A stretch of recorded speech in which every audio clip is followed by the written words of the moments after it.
السلام علیکم ورحمت الله. اسد الله صاحب محترم پوښتنه کړې ده چې د اختر په ورځ د قربانۍ مال ذبح کولو په اجرت او مزدورۍ کې قصاب ته د قربانۍ د مال څرمن ورکول یا د قربانۍ غوښه په مزدورۍ کې ورکول جایز دي که نه؟ قصاب ته د قربانۍ د مال څرمن ورکول یا د قربانۍ مال غوښه ورکول دا نه دي جایز، ځکه حدیث کې راغلی دی علي رضی الله عنه وایي چې امرني رسول الله صلی الله علیه وسلم ان اقوم علی بدنه. رسول الله صلی الله علیه وسلم ما ته امر کړی چې زه د هغه په قربانۍ باندې ودرېږم، نو ما به د هغې غوښه صدقه کړله او د هغې څرمن به هم صدقه کړله، او دا امر یې راته کړی چې والا اعطي الجزار منها، د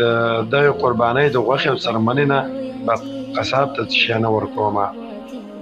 یو بل حدیث کې راغلی دی ابو هريره رضی الله عنه وایي چې رسول الله صلی الله علیه وسلم ویلي دي من باع جلد اضحیته فلا اضحیة له، چا چې د خپل قربانۍ د مال څرمن خرڅ کړل د هغه دا قرباني ونه شوله. دا حدیث حاکم په مستدرک کې راوړی دی او صحیح حدیث دی. نو نه دی جایز چې سړی قصاب ته د قربانۍ د مال څرمن ورکړي په اجرت او مزدورۍ کې یا ورته د قربانۍ غوښه ورکړي، خو که د قربانۍ غوښه ورته هسې صدقې په شکل باندې ورکوي بیا جایز دي، خو د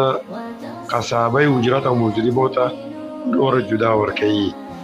د قصابۍ اجرت او مزدوري به ورته د قربانۍ د مال نه ورکوي. والله تعالی اعلم.